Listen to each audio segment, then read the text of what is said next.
we'll guide you through how to log into GitHub. If you find this helpful, consider subscribing and liking the video. First, open your web browser and go to GitHub's official website at github.com. Once you're on the homepage, look towards the top right corner where you'll see a button labeled Sign In. Click on that. Now, you'll be taken to the login page where you need to enter your GitHub username or email address in the first field. Then, in the next field, type in your password.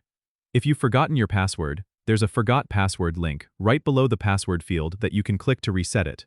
After you've entered your credentials, click the Sign In button. If you're logging in from a new device or location, GitHub might prompt you to verify your identity.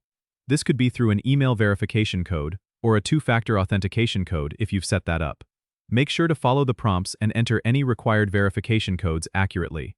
Once you've successfully logged in, you'll be directed to your GitHub dashboard, where you can access your repositories, notifications, and more.